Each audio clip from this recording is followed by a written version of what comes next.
Myra and Ron had not spoken to their family in almost 3 years. The silence did not begin with shouting, it began with little cuts. A holiday they were not invited to. A message left unseen. A birthday that passed with no call. Myra told herself it was only distance and busy lives. Ron tried to laugh it off. But when winter arrived and the heater in their small apartment started making strange noises, the truth felt heavier. They were alone. They still had each other. That was what Ron said every morning while he made weak tea and counted their bills. Myra would nod and fold the same sweaters again and again, like neatness could stop worry. Their pension covered food and rent, but not much else. The city felt louder every month, and the stairs to their building felt steeper. Ron's knees had started to swell when the cold came. Myra's hands ached when she washed dishes. They were not asking the world for luxury. They were only asking for calm. One afternoon, Ron saw a small notice pinned to a community board in the grocery store. It was about a temporary caretaker job for a winter cabin area outside the city. The work was simple. Check the cabins for damage. Clear the porch steps after snow. Turn on a small generator once a week. The pay was not big, but it came with one important detail. A caretaker could stay in an empty cabin for free. Ron read it twice. Myra watched his eyes change from tired to curious. That night, Ron placed the note on the kitchen table like it was a treasure map. Myra stared at it. The word free sat there like a warm fire. Ron said they could breathe there. No rent for a while. No city noise. Just trees and quiet. Myra asked why someone would pay strangers to watch cabins. Ron said because rich people owned summer places, and they did not want them broken in winter. Myra looked at Ron's hands. They were shaking a little. She knew he was trying to be brave for both of them. She also knew staying in the city was slowly crushing them. 2 days later, they took the bus to a small office near the edge of town. The place smelled like wet coats and coffee. A woman named Dina greeted them. Dina was young, polite, and direct. She explained the job, handed them a set of keys, and pointed to a marked map. Cabin numbers were circled. Pathways were highlighted. Dina asked if they had a car. Ron admitted they did not. Dina frowned, then said there was a snow-capable utility vehicle stored at the caretaker shed. It was old, but it ran. Myra felt her chest loosen for the first time in weeks. They left the office with a folder of instructions, 2 key rings, and a strange feeling. It felt like they were starting over, even at their age. Myra and Ron packed only what mattered. Warm clothes. Medicines. A photo of their wedding. A small metal box of letters Myra had kept for decades. Ron tucked his father's old pocket knife into his coat pocket. He did not know why, but he felt he might need it, even if only to feel less helpless. The next morning, they rode another bus farther out, then transferred to a smaller local shuttle. The roads grew narrower. The buildings vanished. Trees took their place. Snow covered everything like a quiet blanket. When the shuttle finally stopped, the driver pointed toward a small shed and a trail that disappeared into the woods. Myra stepped down and her boots sank into soft snow. The air tasted clean, like it had never been touched. Ron looked around and whispered that it was beautiful. Myra almost cried, not from sadness, but from relief. The caretaker shed was simple and sturdy. Inside, they found the utility vehicle, a small generator, and a rack of tools. Dina had left a note taped to the wall. It said to drive slow, avoid the frozen creek route, and never go off the marked paths. Myra read the note twice. Ron nodded like a man trying to remember new rules quickly. They drove into the cabin area with caution. The utility vehicle bounced over packed snow. Branches hung low and heavy with ice. The silence was so deep that Myra could hear the soft whir of the engine and Ron's careful breathing. The first cabins appeared like little shapes buried in white. Some had smoke caps, others were dark and sealed. The map led them to cabin number 12, the one listed as their temporary living place. Cabin 12 was small but clean. The porch steps were covered in snow, and Ron carefully shoveled them away. Myra unlocked the door and stepped inside. The air was cold but not damp. There was a fireplace, a small kitchen, and 2 narrow bedrooms. A radio sat on a shelf beside a stack of old board games. Myra ran her fingers over the wood table. It was worn and real. This place had held laughter once. She could feel it. They spent their first day lighting the fireplace, arranging their clothes, and preparing a simple meal. Ron sat close to the fire and stretched his knees. Myra hung a blanket over a chair and stared out the window at the snow-covered trees. For the first time in a long time, the world felt gentle. On day 2, they started their caretaker rounds. They checked locks, cleared porch steps, and inspected windows for cracks. Most cabins were fine. Some had small issues, like a loose shutter or a blocked vent. Dina's instructions were clear. Report big damage, fix small things if possible. Ron and Myra worked slowly but steadily, like two people who still knew how to show up for responsibility even when no one was watching. By afternoon, the sky grew grey. The wind picked up. Myra suggested they return. Ron agreed, but as they drove back, Ron's eyes caught something strange through the trees. It was not on the map. It looked like the corner of a roof, lower than the others, and almost swallowed by snow. Ron slowed the vehicle. Myra leaned forward and squinted. "That cabin isn't on our list," she said. Ron parked carefully on the edge of the marked path. He hesitated. Dina had said never go off the marked paths. But the roof looked like it was collapsing under weight. If it fell, it could become a hazard later. Ron said maybe it was an old forgotten one. Myra said forgotten things could still be dangerous. They walked slowly toward it, staying as close to the safe ground as they could. The cabin was smaller than the others, and it sat deeper in the trees like it wanted to hide. Snow had piled up against its door, nearly sealing it shut. One window was cracked. A long line of ice ran down the wall like a frozen tear. Myra's stomach tightened. This place did not feel like the other cabins. It felt abandoned in a different way, like it was not meant to be found. Ron brushed snow off a wooden sign half buried near the porch. Only a few letters showed. Myra leaned closer. She could not read the whole name, but she saw one word clearly. Cedar. Ron tried the door handle. It did not move. He pushed gently. The snow held it like glue.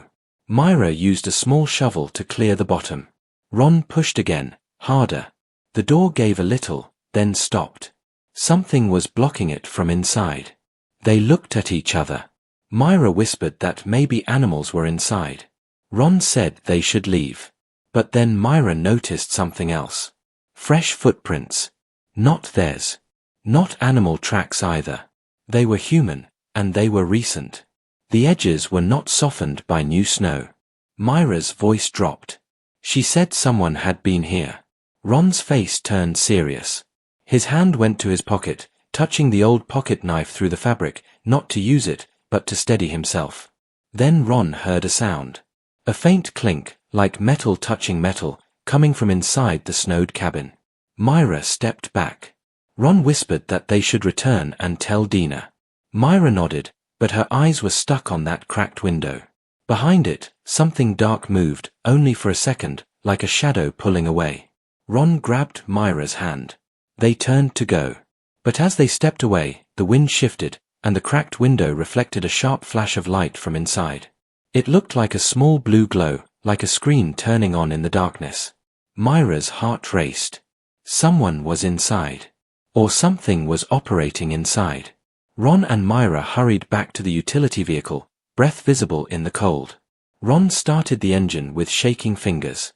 Myra stared into the trees as they pulled away, expecting to see someone appear behind them. They drove back to cabin 12 in silence. The fireplace was still warm when they entered, but Myra felt cold inside. Ron tried to act calm, but his eyes kept moving to the window. That night, Myra could not sleep. She kept seeing those footprints. She kept hearing that metal clink. Ron finally spoke in the dark. He said they would report it first thing in the morning. Myra whispered yes, but her voice was thin. Outside, the wind howled. Snow tapped lightly against the glass. And somewhere deep in the trees, in that snowed cabin that was not on any map, a faint blue light flickered again, as if someone had just turned on a device and was waiting.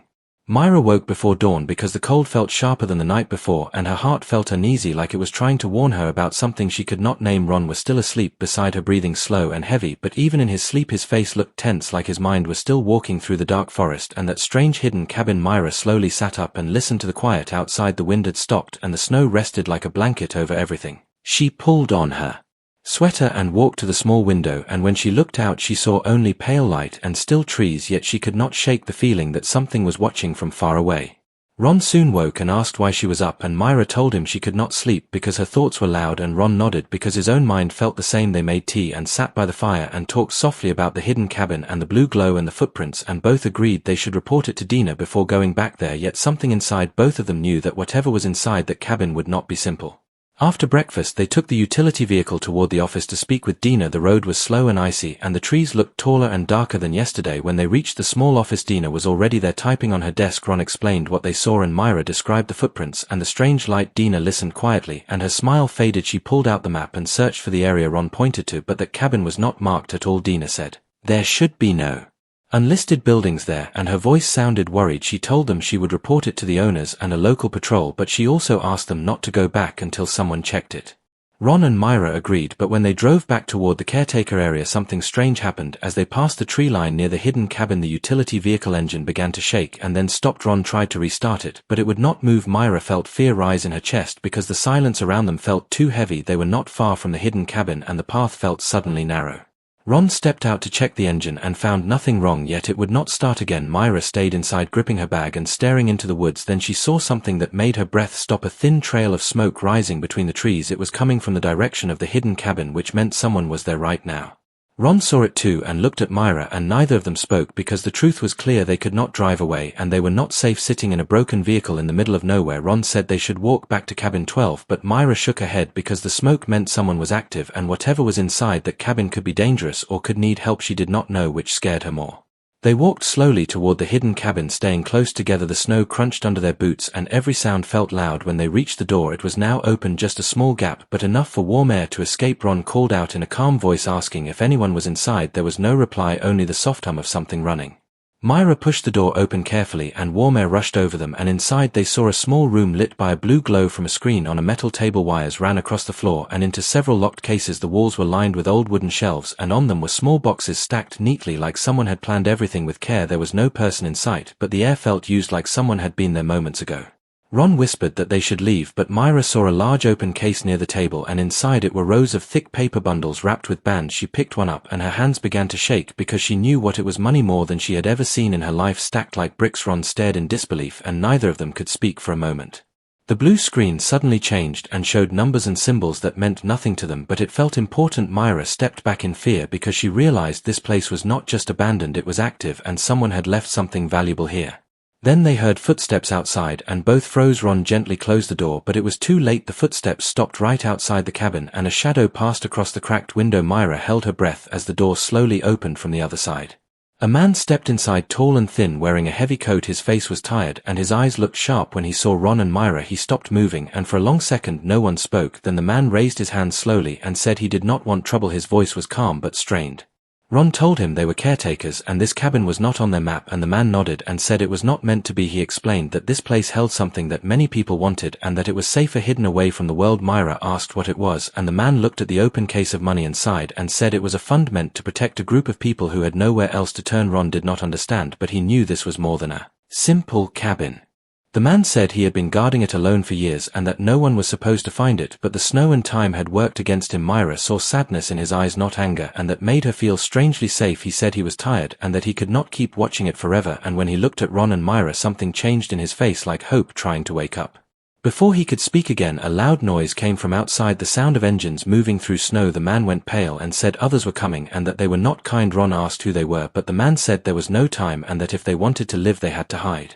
They all moved quickly into the back of the cabin where a small hidden room was covered by a sliding wall. The man pushed it open and ushered Ron and Myra inside as footsteps and voices could now be heard outside the cabin. Myra held Ron tightly as the wall slid closed, leaving them in darkness. Through a small crack they could see flashes of light as people entered the cabin and began searching moving cases and opening boxes. The man who had met them stood still pretending to be calm while they questioned him. Myra felt fear like never before because she knew now that what they had found was not just money but something powerful, something that could change many lives. The voices outside grew angry and one of them slammed a table and demanded answers, but the man refused to speak, and then something happened that made Myra gasp softly. The blue screen on the table suddenly went dark like it had been shut off from far away, and the searching people froze and began shouting. The man smiled just a little and Myra realized he had done something to protect what was inside. The hidden room stayed silent as the danger grew, and Ron held Myra close knowing that whatever happened next would decide their future. The hidden room felt small and dark, and Myra could hear her own heart beating like a drum in her ears while Ron kept his arm around her to keep her steady. Outside the voices grew louder and rougher and heavy footsteps moved across the wooden floor of the cabin, making the walls shake. The man who had been guarding the cabin stood near the table trying to look calm even as people surrounded him asking questions he did not want to answer. Myra could see through the narrow crack as one of the strangers picked up a money bundle, and his eyes widened because he understood the value of what he was touching. The others began to argue about what to do and who should take control, and in that moment Myra realized how dangerous greed could be when it met something powerful. Ron whispered that they had to find a way out, but Myra knew moving would make noise and bring danger, so they stayed still and hoped the man outside would protect them somehow. The blue screen that had gone dark suddenly lit again and showed a new line of symbols and numbers, and one of the strangers yelled that the system had locked them out. The man smiled softly and said that the fund was now protected and no one there could touch it without his signal. The strangers became angry and one of them stepped closer to him with a raised hand, but before anything worse could happen another sound came from outside the cabin, the sound of engines and distant voices that did not belong to the group. The strangers froze and exchanged looks because they knew they were no longer alone. The man took a slow breath and said help was coming and that this place was no longer theirs to control. Myra felt hope rise inside her chest, but fear was still there because she did not know who was coming or if they would be safe. The hidden wall suddenly slid open just a little and the man whispered to Ron and Myra that they should get ready to leave if the chance came. He told them that the money was meant to help families who had lost everything in disasters and that he had been protecting it so it could reach them one day. Myra felt tears in her eyes because she understood that this was not just money but hope for many people. Before they could say anything more, the door of the cabin was pushed open and new people stepped inside wearing thick coats and badges that showed they were there to bring order. The strangers who had been searching the cabin looked nervous and tried to act calm, but it was too late. The man raised his hands and explained everything about the fund and the hidden cabin and how he had been keeping it safe. The newcomers listened carefully and began securing the room. Myra and Ron stayed hidden until the man waved for them to come out slowly. When they stepped into the light, everyone turned to look at them and Myra felt shy and small, but Ron stood tall beside her. The man told the newcomers that the elderly couple had found the cabin by chance and had done nothing wrong. The newcomers thanked them for reporting what they saw and for staying calm during danger. Myra nodded quietly while Ron asked if everything would be okay. The man smiled gently and said that the fund would finally reach the people it was meant to help. As the strangers who had tried to take the money were led away, the cabin felt lighter, like a heavy weight had been lifted from the air. Myra felt relief wash over her body, and for the first time since arriving in the forest she felt safe again. Later that day, Ron and Myra were invited to sit with the man and the newcomers while they explained how the fund would now be moved to a safer place and shared with people who truly needed it. The man thanked Myra and Ron for their honesty and courage and said that without them the fund might have been lost. Myra felt proud in a quiet way because she knew they had done the right thing even when they were afraid. When everything was finished, the man turned to Ron and Myra and said he wanted to offer them something in return. He said that a small part of the fund would be given to them to help them live without worry because they had no family to support them and because they had protected something meant for good. Myra was shocked and Ron could not speak for a moment. The idea that their hard days might finally be over felt unreal. The man said it was not a reward but a thank you for being kind and brave when it mattered. Tears rolled down Myra's face as she thanked him, and Ron held her hand tightly because his heart was full. They returned to cabin 12 that evening feeling different than before. The forest no longer felt cold and lonely but calm and peaceful, like it was watching over them. Myra cooked a simple meal and Ron fixed the small radio, and as music filled the room they felt something they had not felt in a long time: hope. They knew their lives would soon change, but they also knew they would always remember the snowed cabin and the moment they chose to step forward instead of turning away. The night outside was quiet and the stars shone softly through the trees, and Myra and Ron sat together by the fire, grateful for each other and for the chance they had been given. Myra and Ron woke up the next morning with a strange feeling in their hearts, like something big had already changed. Even though the world outside still looked the same, the trees were still covered in snow and the sky was still pale, but inside them there was warmth that had not been there before. They sat by the fire and held their teacups quietly, and for a moment neither of them spoke, because they were thinking about the man and the hidden cabin and the people who would now be helped by what had been protected. Later that day, a small vehicle arrived near cabin 12 and the man stepped out with two others. He smiled when he saw Myra and Ron and said everything was now safe. The fund had been moved and the people who tried to take it were no longer a danger. Myra felt relief wash over her like warm sunlight. The man handed Ron a small folder and said this held the promise he made. Inside were papers that showed a home in a quiet town not far from the forest, a place where Myra and Ron could live without rent and without fear. Ron's hands trembled as he opened it because he had not held something so full of hope in many years. Myra covered her mouth as tears filled her eyes. She could not believe that after so much time of being ignored and pushed aside, they had been seen and valued. The man said that kindness often finds its way back even when it takes a long time.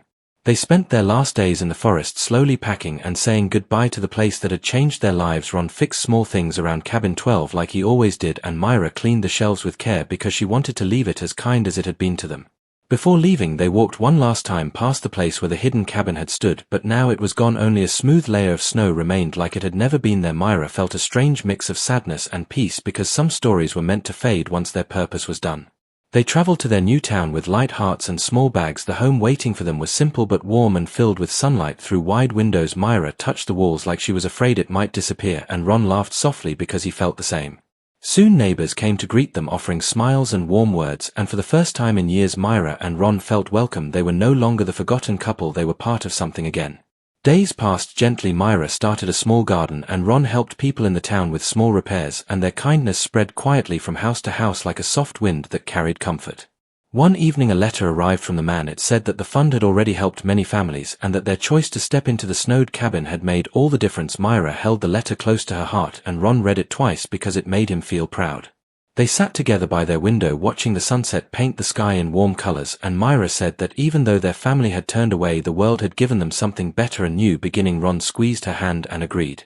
They did not need much now, only each other and the quiet joy of living without fear. The memory of the snowed cabin stayed with them like a gentle reminder that even hidden places can hold great purpose, and that sometimes the people who feel forgotten are the ones who end up finding something that changes everything. As night fell, Myra and Ron turned on a small lamp and shared a simple meal, laughing softly and feeling at peace. Their story had begun in the cold, but it ended in warmth and light, and in a home where love and hope would always live.